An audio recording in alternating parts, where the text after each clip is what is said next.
The origins of the man who would one day be known as the Emperor are shrouded in mystery. Some say that thousands of shamans feared that our race and planet would fall prey to the psychic entities that dwell in the warp. Therefore, in their thousands, they swallowed poison, and in their thousands, they died so that they might be reincarnated into a single body. Others say that he is simply the most powerful of a group known as the Perpetuals, the next stage of human evolution. A Homo superior, gifted with supernatural powers and immortality, able to regenerate from almost any wound. What we do know is that he was already ancient before mankind even took to the stars. Certainly, other Perpetuals did exist, and one by one he found them. Some opposed him, some wanted nothing to do with him, but others joined him. And so he set to his task, shepherding mankind towards a brighter future. If you look closely at the pages of history, you can still see his influence. Occasionally, he was a ruler, a warlord, or a warrior. But mostly, humanity needed gentler guidance from the shadows. Yet he was always there, always working towards his goal, the salvation of our race.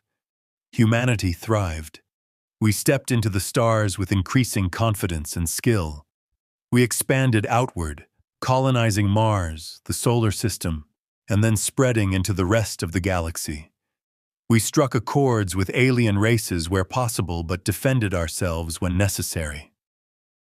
This interstellar empire was only made possible by the development of warp travel, a dimension of pure energy that lurks beneath the skin of our reality. It is known as the Imperium, the Immaterium, the Sea of Souls, and by many other names. It is both humanity's deliverance and damnation. Within the warp, all the thoughts, emotions, ambitions, and fears of sentient life find physical manifestation. They gather like rivulets of water, and so our dreams and nightmares form creatures that eventually gain rudimentary consciousness. Among the most powerful of these beings are those referred to as the Chaos Gods.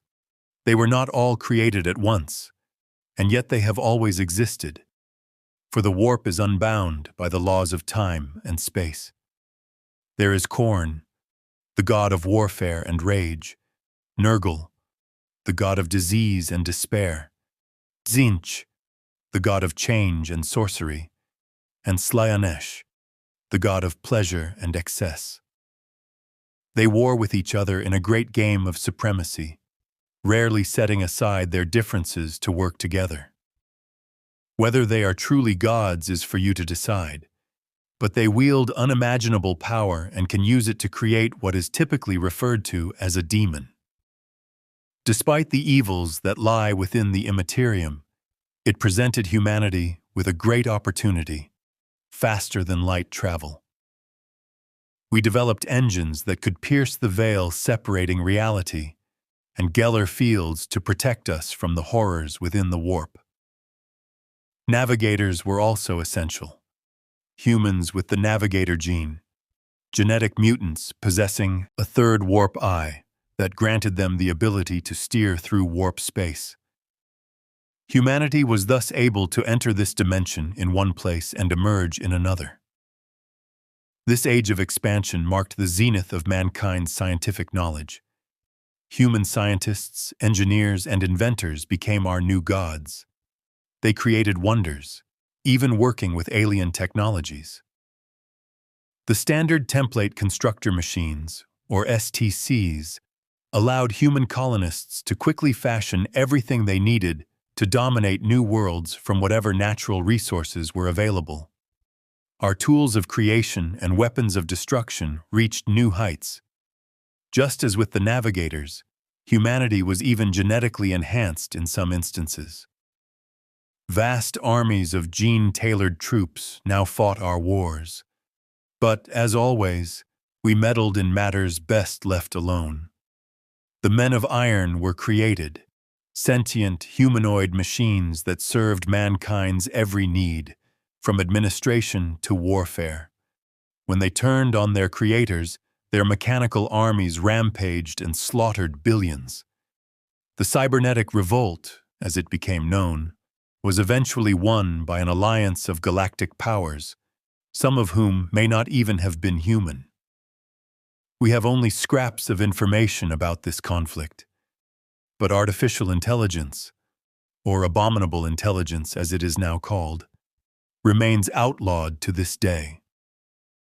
It is thought that this conflict weakened humanity and marked a major step on the road to our downfall.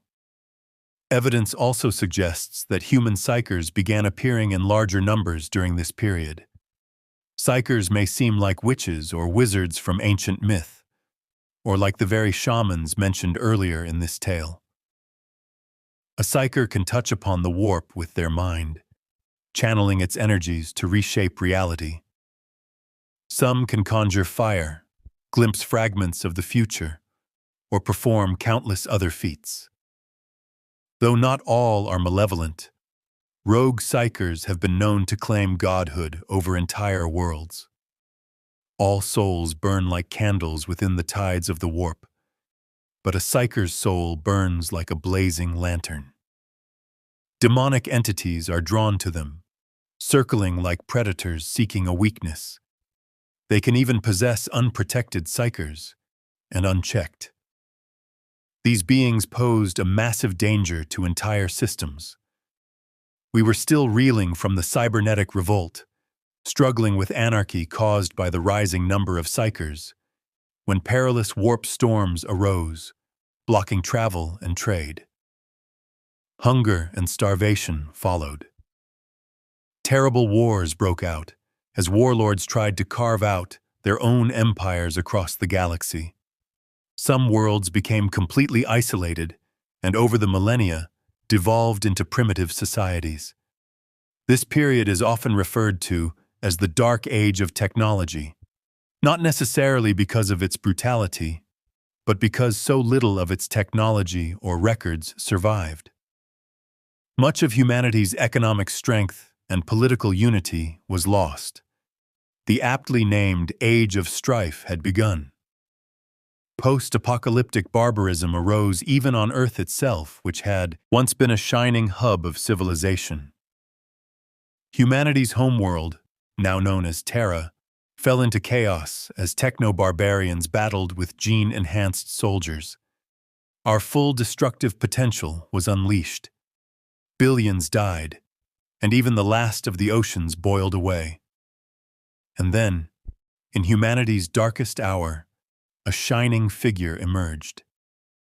After millennia of watching from the shadows, he had seen humanity's vulnerability and the threats that sought to extinguish our light. We needed to be unified under one Imperium of Man. An iron fist was required to place humanity back on the right path. He stepped into the light and took the name the Emperor of Mankind.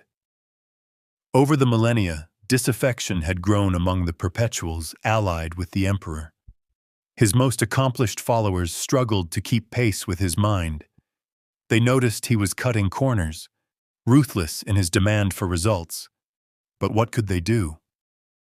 Even united, the perpetuals were no match for his power. One by one, most of them left or even betrayed the Emperor. Among his plans was the creation of an Imperium of Man based on truth, his truth. The imperial truth rejected religion, faith, and superstition, which had long plagued humanity. The Emperor had learned that these were easy doors through which the powers of chaos could enter the mind. First, the Emperor needed the cradle of humanity, a seat from which his Imperium would be ruled. He created the Legio Custodes, his personal golden bodyguard, each one a unique work of genetic science, never to be replicated. But he needed other elite soldiers who could be mass-produced to lead his armies. 20 legions of gene-enhanced super soldiers, the Thunder Warriors, were created. The armies of Terra's warlords were no match. The Emperor's mastery of science and warfare was peerless. Yet still, the Thunder Warriors were flawed, mentally unstable, suffering catastrophic biological failure after only a few standard years. Another solution was needed. By this point, the Emperor had few ancient allies left. Yet Malkador the Sigillite and the Perpetual Erda remained. Both were incredibly powerful psychers, and Erda was also a genius geneticist. Once most of the natural perpetuals had left his side, he decided to make more. Working with their biotechnical division, the Primarch project began. Though not technically perpetuals, the Primarchs were designed to live long enough to see his plan through to the end. They were born from his blood, his power, his vigor. They would be the generals to lead his vast armies, and through them, their genetic lines, the Space Marine legions would be formed.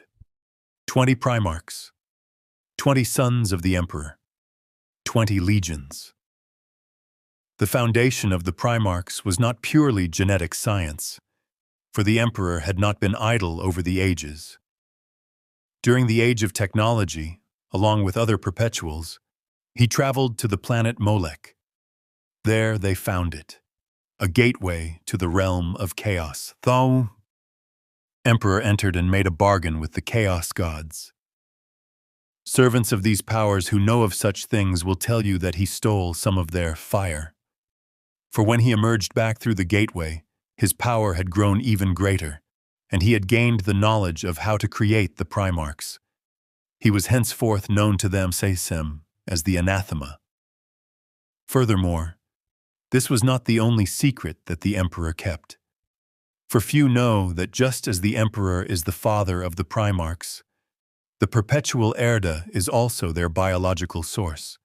She is their mother.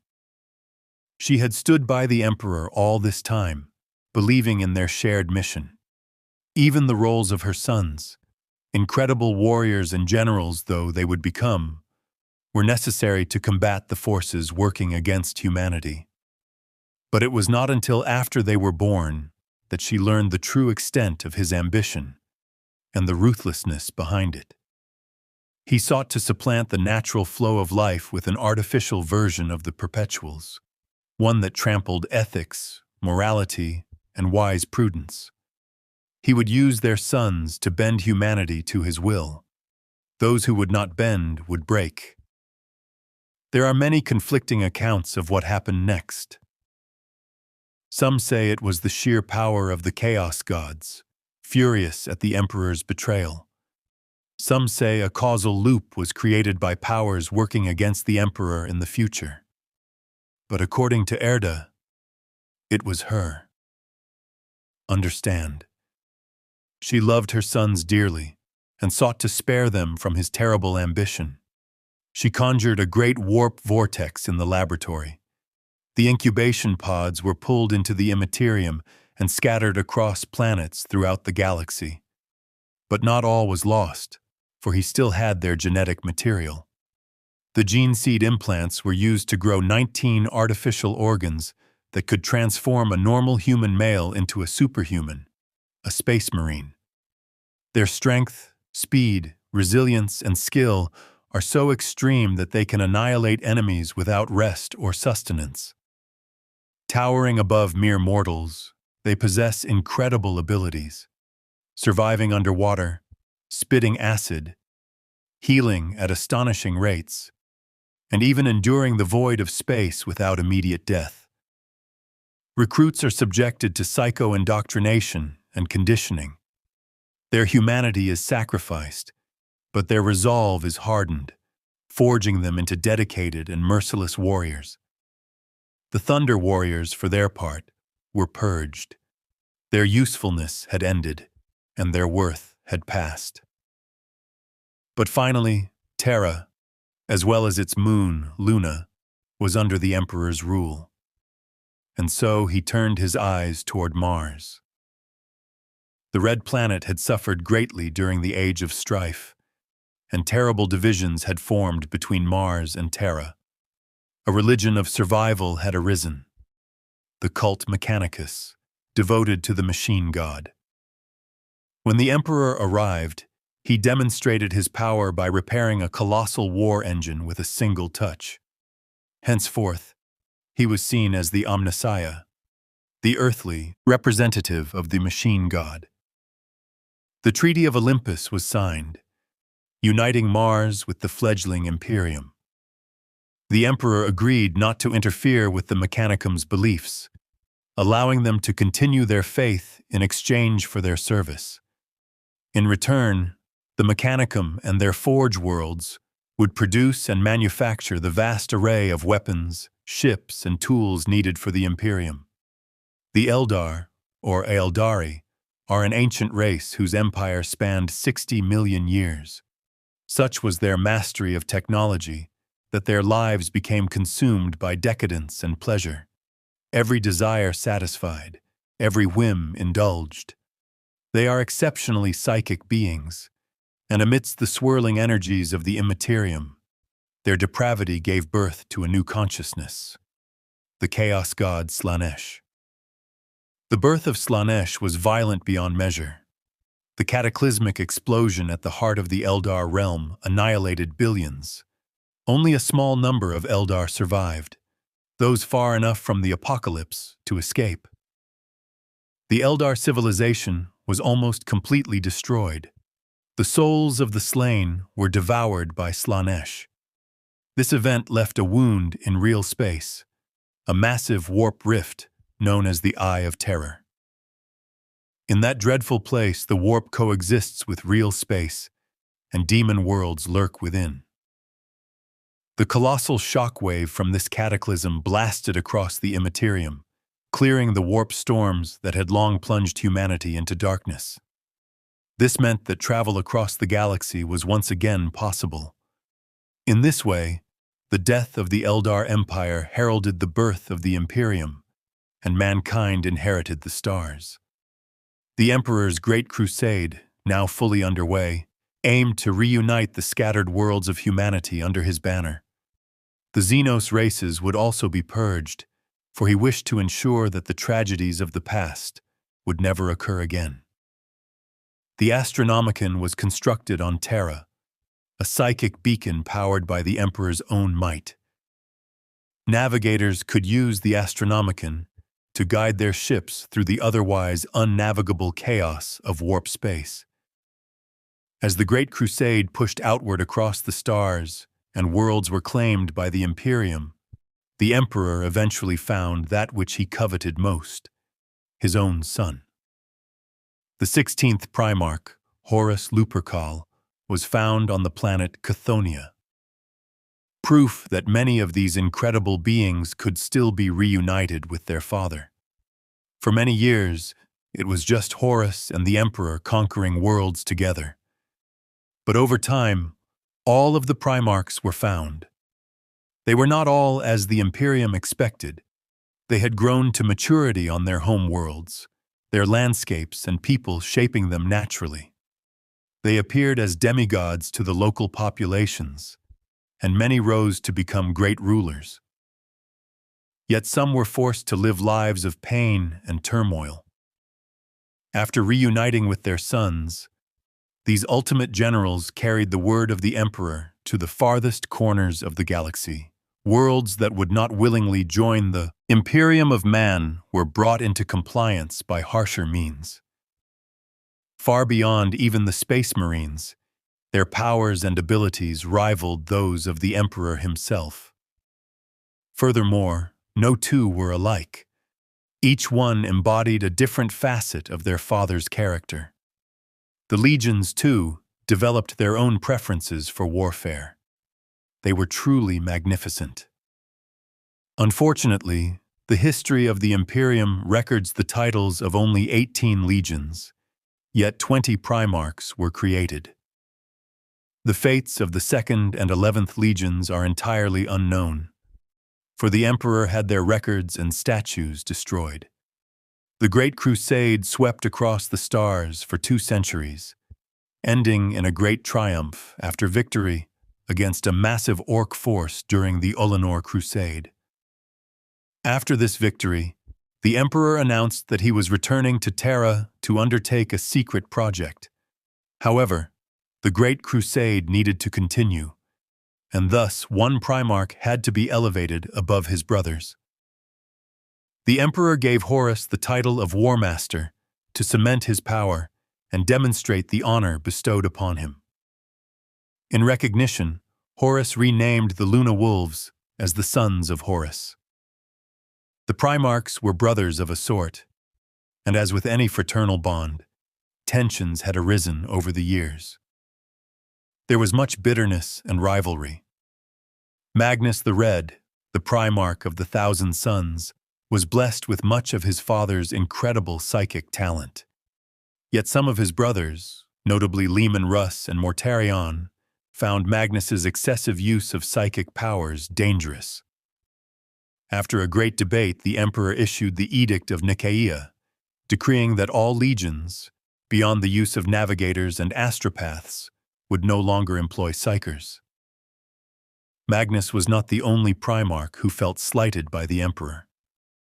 Decades earlier, Lorgar and his word-bearers had been rebuked for spreading worship and promoting the divinity of the Master of Mankind, which went against the ideals of the imperial truth. Humiliated, Lorgar was slowly turned against the emperor by his closest advisors. In time, he found a new faith, this time in the Chaos Gods, beings he believed worthy of his worship. Together, they plotted the emperor's downfall. Years later, when Horus and his sons went to the Davin system to crush a rebellion, Horus faced his old friend, the planetary governor Eugen Temba. Temba, now corrupted by Nurgle, wielded the powerful Anathemi blade, a gift from the word-bearer Erebus. Though Horus defeated his old friend, Temba managed to inflict a devastating wound upon him, one resistant to all medicine. Under Erebus's advice, the sons of Horus sought help from the priests of Davin's Serpent Lodge. They enveloped Horus in a chaos ritual, and the Primarch's spirit was shown visions by the Chaos Gods, visions filled with lies and half-truths. He saw that the Emperor had deceived his sons, using the warp to create the Primarchs and then banning its usage. He had abandoned the Great Crusade, abandoned the Thunder Warriors, and perhaps intended to abandon his sons once their purpose was complete. Most damning of all, Horus saw that the Emperor might be attempting to ascend to godhood himself. Magnus foresaw this and projected his mind into the vision, begging Horus not to give in to the temptations of chaos. But it was not enough. The Chaos Gods offered Horus immense power, and he accepted. They healed his wound, and Horus returned, now their champion, though unaware of the full truth. Meanwhile, the Emperor was working on his most important task, the Webway Project. The Webway, also known as the Labyrinth Dimension, is an extra-dimensional space partitioned off from the Immaterium, created by an ancient, long-gone race known as the Old Ones. It was used by the Eldar for faster-than-light travel, far more efficient than warp travel, and most importantly, safe from the depredations of chaos. Using a powerful device known as the Golden Throne to access the Webway, the Emperor sought to free humanity from reliance on warp travel, depriving chaos of its influence. Humanity's ascendancy on the galactic stage would then be assured. However, Magnus the Red was about to make a grave mistake. Seeking to warn the Emperor psychically, he projected himself through the warp into the Webway, breaking the protective wards the Emperor had built around the Imperial Palace. The result was catastrophic. The initial explosion and the ensuing battles to contain the demons killed thousands. From that moment, the Golden Throne became the Emperor's prison, as his immense psychic power was needed to keep the demons from overwhelming Terra. Magnus's warning had not only failed, it brought disaster. Leman Russ was dispatched to bring Magnus to justice, But Horus manipulated the orders. The space wolves fell upon Prospero with a righteous fury. In a cruel twist of irony, the Primarch who had tried to warn the Emperor of Horus's betrayal succumbed to chaos himself. Using sorcery, Magnus spirited himself and the remnants of his legion away, now servants of Tzeentch. Magnus would later join Horus, for the War Master needed many allies among his brothers. Mortarion, Angron, and Fulgrim also sided with Horus, purging their ranks of loyalists. One ship escaped, however, and brought word of Horus's treachery to the Emperor, who was devastated by the betrayal of his sons. Horus ensured that many loyalist brothers were tied up in distant wars and unable to respond in time, yet the Emperor still gathered 7 full legions to march against the traitors on Istvan V.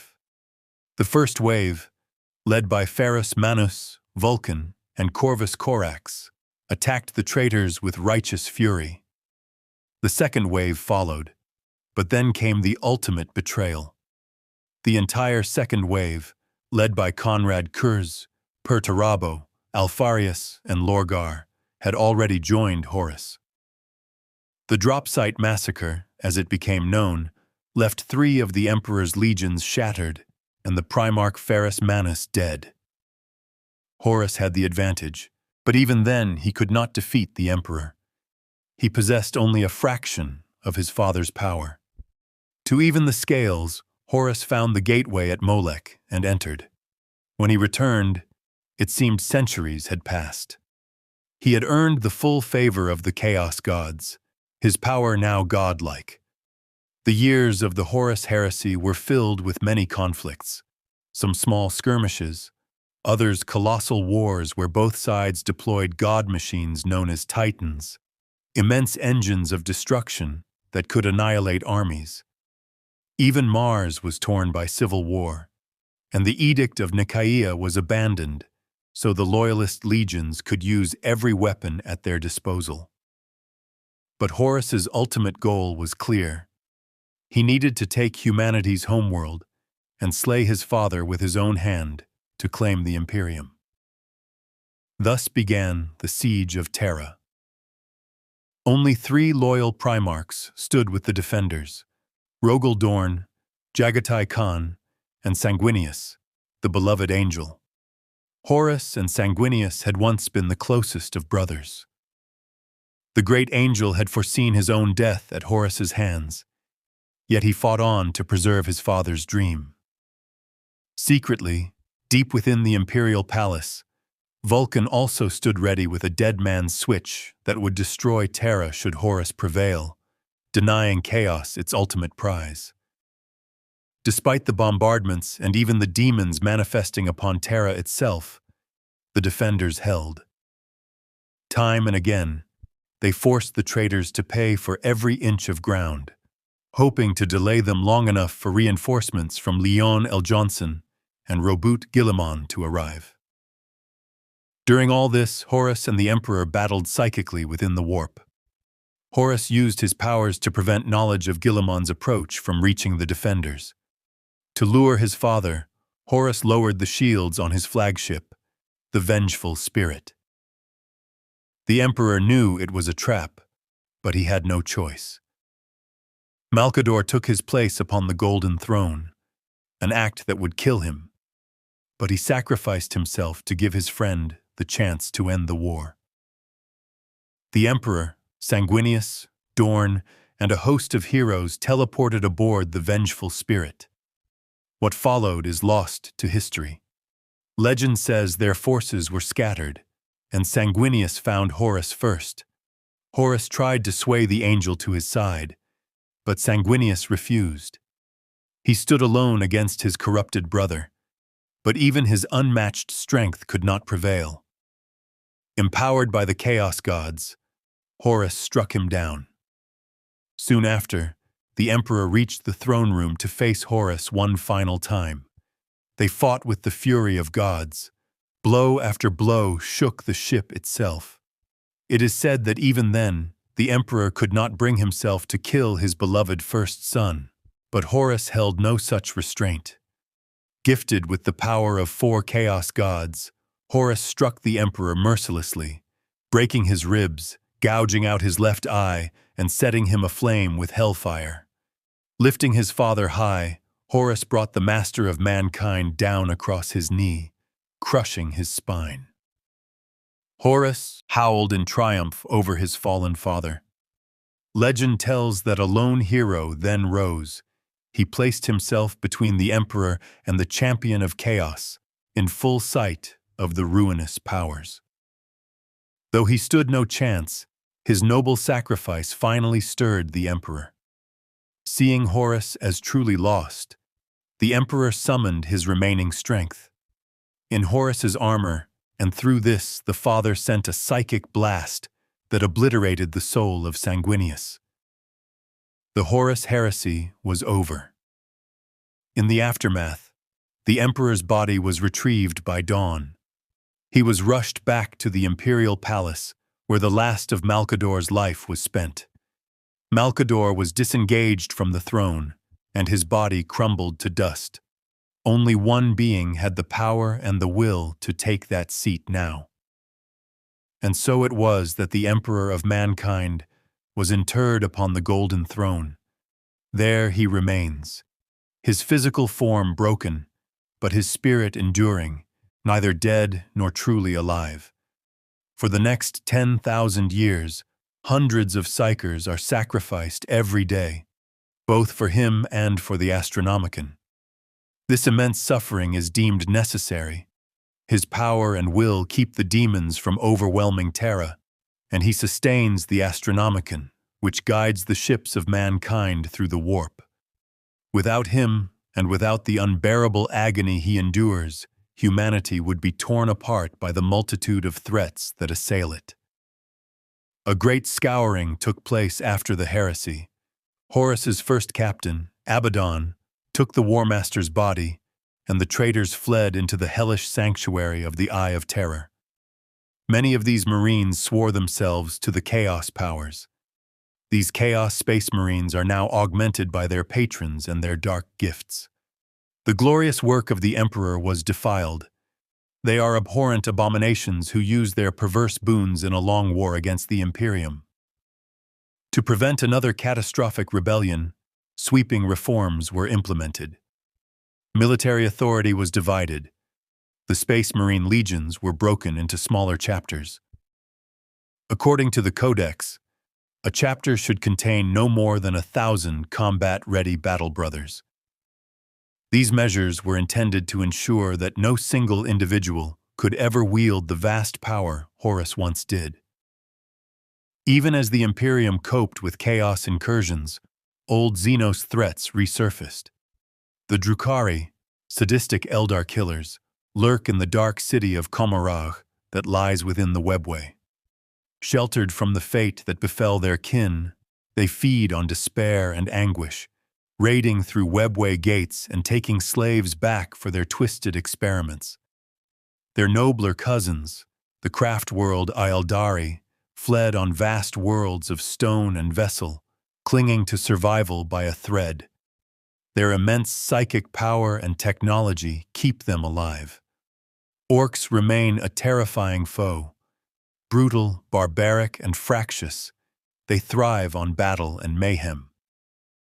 Though their infighting has often saved the galaxy, when enough orcs unite under a mighty war boss, their Wah can be nearly unstoppable.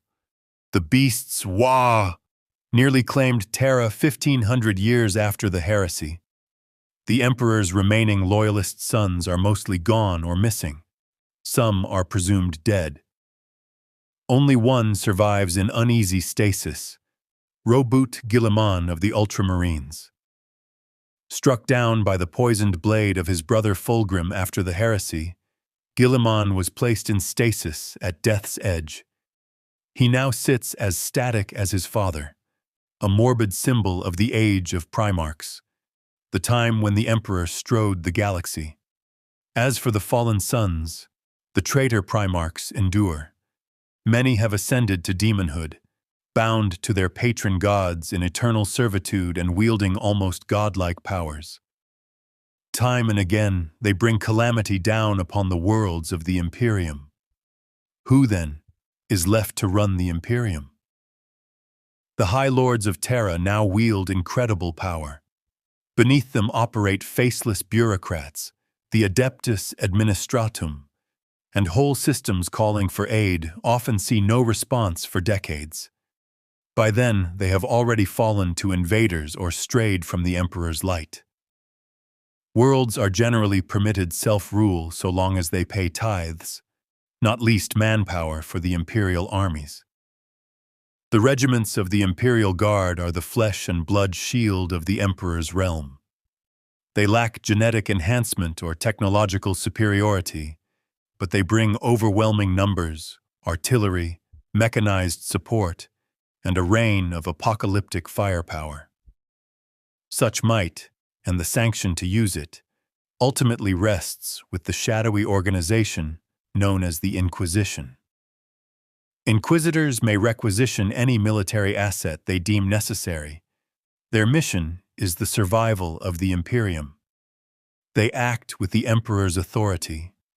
To deny them is to court death, and they will mete out merciless punishment, even the ultimate sanction of exterminatus upon worlds judged irredeemable.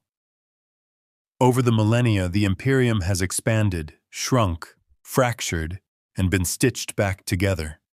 Imperial forces, and in particular the Adeptus Mechanicus of Mars, will go to any lengths to recover lost STC knowledge from the Dark Age.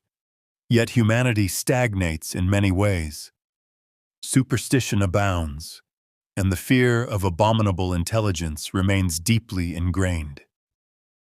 This fear is one reason the reclusive leagues of Votan keep their ancestor cores hidden from outsiders. These ancient thinking machines provide wisdom, counsel, and guidance. The Ironkin, a human-derived clan-like people of expert miners, traders, and warriors, even integrate sapient machines into their society as equals. Tough in body, mind, and bravery, they use advanced technology to take what they need and to honor their ancestors.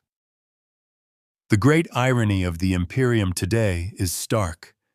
The Emperor, the man who decreed there are no gods, is himself worshipped as one by most of humanity.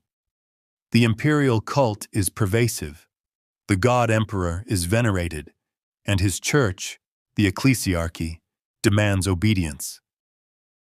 Defiance is met with ruthless severity and purges. The lessons of the Great Crusade are forgotten. Even some Space Marine chapters deify the master of mankind.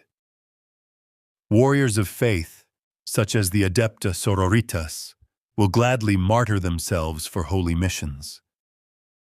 Sisters of battle advance with the Holy Trinity of Boltgun, Melta, and Flamer, their prayers ever rising to the God Emperor. Strange as it may seem, these rituals sometimes work. Soldiers report miracles on the battlefield. Devout believers survive against overwhelming odds, guided by the Emperor's golden light. The phrase, "the Emperor protects," has a grim, literal currency among the faithful. Greater Xenos threats continue to challenge humanity's rule. The Tau, young, technologically confident, and driven by the philosophy of the greater good, seek their own empire under the guidance of the ethereals. Their fire warriors and alien auxiliaries bring hope and enlightenment to bleak stars. Yet they pale before the Tyranids and the Necrons. The Tyranids come from beyond the galaxy, apex predators of the void, the great devourer. Their technology is pure biological engineering, and their hive fleets adapt at a terrifying rate. Directed by a single hive mind, they seek to consume all genetic and biological material. Genestealers infiltrate societies, spawning genestealer cults, hybrid abominations waiting for the day they will rise in uprising. The Necrons have an older horror. Once the Necrontyr, they suffered under harsh suns and relentless radiation, until the Citan, star gods of terrible hunger, offered aid. The silent king Sarek accepted their bargain and began the biotransference, flesh to living metal. Though the Citan granted a kind of immortality, the cost was the death of what once made them alive. The Citan later were sundered into shards by Necron vengeance in the war in heaven, and Sarek led his kind into stasis within their tomb worlds. For 60 million years they slept. Now they rise again, led by the Silent King, seeking to reclaim their lost empire and to eradicate all life with technologies that flout the laws of physics. But make no mistake, the true arch-enemy of the Imperium remains chaos. Its forces are often scattered, but one has risen to unite them: Abaddon the Despoiler. Horus's first captain now claims the mantle of War Master. He leads the Black Legion, and since the Heresy, they have launched black crusades that blight the Imperium. Their campaigns culminated at the end of the 41st Millennium, with the 13th Black Crusade, which shattered Cadia, a bastion against chaos, and brought the galaxy to its darkest hour. Against such ruin, hope returned. After 10,000 years, servants of the Emperor, aided by advanced technologies and even the Eldar, succeeded in reviving one Primarch, Robuta Guilliman. He rose as the avenging sun, bearing the burden of leadership. His indomitous crusade pushed back the forces of chaos. Yet Abaddon's planning bore grim fruit. The Cicatrix Maledictum, a great rift, opened, tearing the galaxy in two with a web of warp storms. Countless worlds, fleets, and armies were consumed. Still, both halves of the broken Imperium struggle on. The Emperor endures on the Golden Throne in inconceivable torment, for only in death does duty end. Some claim he has awoken and calls out for his lost, loyal sons, and that they are coming. The other living demigods of humanity will return, and the enemies of mankind will again meet the Emperor's mightiest servants as they lead their sons and the ferocious forces of the Imperium of Man. And yet, that may not be enough. I am sorry if I misled you, but this was never a story of humanity's triumph over darkness. The forces that attack this bloated, rotting carcass of an empire are too great. Whether by technological superiority, weight of numbers, or sheer malice, the Imperium will fall. And that is why we must fight. For humankind refuses to go quietly into another race's history books. We will make them pay for every inch of our galaxy that they claim, and unleash upon them such fire and fury that the next time a force assembles to take this realm, they will shudder at the scars left upon it by humanity. For in the grim darkness of the far future, there is only war.